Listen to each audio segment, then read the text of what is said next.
Okay, today this is the Wave Venture. This is what you're gonna see. It's somewhat of its condition, I guess, as long as it picks it up okay on this video. You'll see actually starting with the front of the ski, this is how bad the connector was. Sheared off and rusted, and the wires are just hard old things.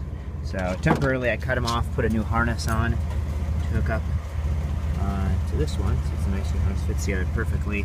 I just did a temporary wire fix just so I could get it to pass fin inspection. Of course, got a trailer jack. This thing's really beat. Doesn't roll up and down very well, so it's really probably needs to be lubed or something. You can see with this thing's been around. The trailer itself, this stuff, real old crunchy strap, so it's probably going to need to be replaced at some point. Tire, this is the only tire that's in even somewhat reasonable condition. Of course it's going to be replaced with an extra one. I'm not sure that I would want to. It doesn't look too bad, but I'm not sure I'd want to trust it for taking any sort of speed or whatever. As we get on the trailer, some rust, not much. I mean, certainly again the bones of it aren't affected. Got plastic fenders on it. It does have bearing buddies, which is kind of cool. So it's got a couple of mismatched tires. Well, actually these aren't mismatched tires now. I had another one that just blew out. So, but it's getting new wheel and tire set, so it's gonna have 3 in total. No, you know, these things are chock full of gunk, and it does have lighting. The lighting does work because it's plugged in right now. The wood, bunkers, and the carpet, I mean, these are all they've split from just being too dry. The bunkers don't even, most of the carpet's just hanging off of them, everything. But it does have a plate frame. It wasn't ever registered in Arizona. As I understand, you don't have to register it in Arizona, but you do here. So here's an old Duro tire. These things are shot pretty much. This is just a couple of nasty bits on the trailer. These decals have seen better days. Probably leave them on there. This was the old tires. This thing blew out kind of down the road and then rode on it. So so the ski itself, I don't have the seat covers on it right now. They're every bit as bad a condition as the rest of the ski. Hull itself, no obvious hull damage. Interestingly, this is plugged, which is bad. That's how it actually shoots out hot water out of the motor once it's done, so that can't stay plugged. The decals are all cracked. The sponsons are obviously still functionally good, they just look like shit. Much like all the rest of the trim around it. It's missing the rub strip, but other than that, you know, that's all fine. The rubber up here is still pretty good, malleable. It's just, you know, it looks like old elephant skin. Nicely, it had some Arizona numbers. The guy just sort of put over some old wrinkly mailbox numbers. This is what I'm dealing with. It's getting new numbers on it. The mirrors are in fine shape, except the right one's cracked, and these were at some point resprayed with some rattle can. As you can see over here, glass is cracked. Not a problem. I can't say from using the past one I ever used the mirrors at all. Reverse handle doesn't actually work. It's one of the only things on here I can see that doesn't work. I mean, it works, but it doesn't actually move the bucket in the back. So this is what was left of the old traction mats. Not too bad. In a certain way, it's better than the other footwells. I mean, tentatively. This stuff's coming apart. It just peels off. Great thing about a 3-seater, it's got the hook. It's got an AIS registration.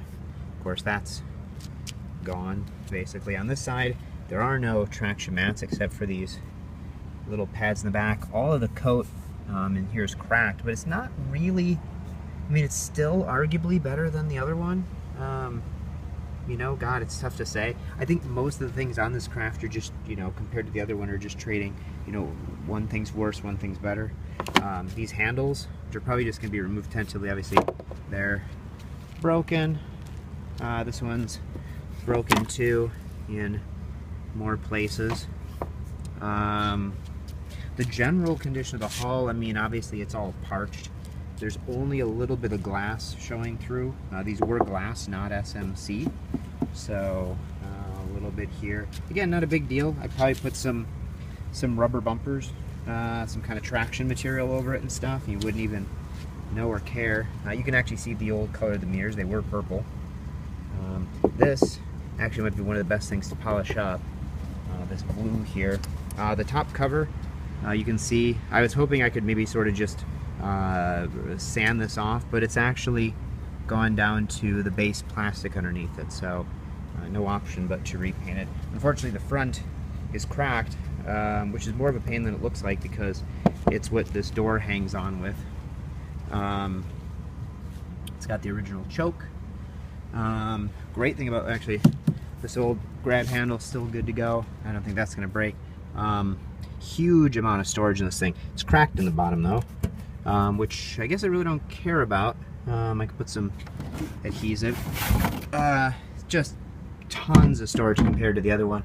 It's got a reasonably new Duralast battery, which is one of the only things. It is amazingly clean under here. I mean, really, compared to if you saw the exterior only out here, you know, and how just all these little areas, everything just wearing off, and seals are shot, and how nasty it is inside the air mover and everything like that. God, it's really not. It's really not bad. I mean, even these hoses are still, you know, in reasonably good shape. I mean, these hooks, you know, holding the exhaust and air boxes on. It's just, it's honestly not that bad. So when you look under here, here's the display. You can see that the display is supposedly it works, but you can't really tell. I looked on eBay and I found somebody who sells just a cover for that. So if the display works, that's going to be awesome, because a new computer like that from the factory is 350 bucks, and even used they're 150 bucks. So again, onto the storage. Here's the problem. It really, if you just let this thing swing open willy-nilly, the front cover will just snap off. So I'm not really sure what to do in regards to that. Lots of front storage. I'm just going to lay that there and not touch it. Tons of front storage compared to the other one. These actually are probably feasible. I mean, probably leak a little bit, but in here you've got the wires and stuff looking probably as good as the other one. You can see all the way up to the motor. Hoses, I mean, the coolers and stuff are, it's got a little drain in it, everything. The seal in here is still reasonable. Obviously at one point gas filler hose did have a crack or something in it. I can't imagine what a new gas filler hose is, so I can see why you would have done that. The gas tank is pretty fucking clean. The foam looks good. I mean, it's this is the so the display doesn't fog up. That actually doesn't look too bad. It's good or nothing. So it's actually in better shape than the other one. Just tacky. And then onto the motor. So I have no idea. I think that's probably a newer fuel filter. Supposedly the carbs were rebuilt. The hull is really clean. Mostly the motor is just dusty.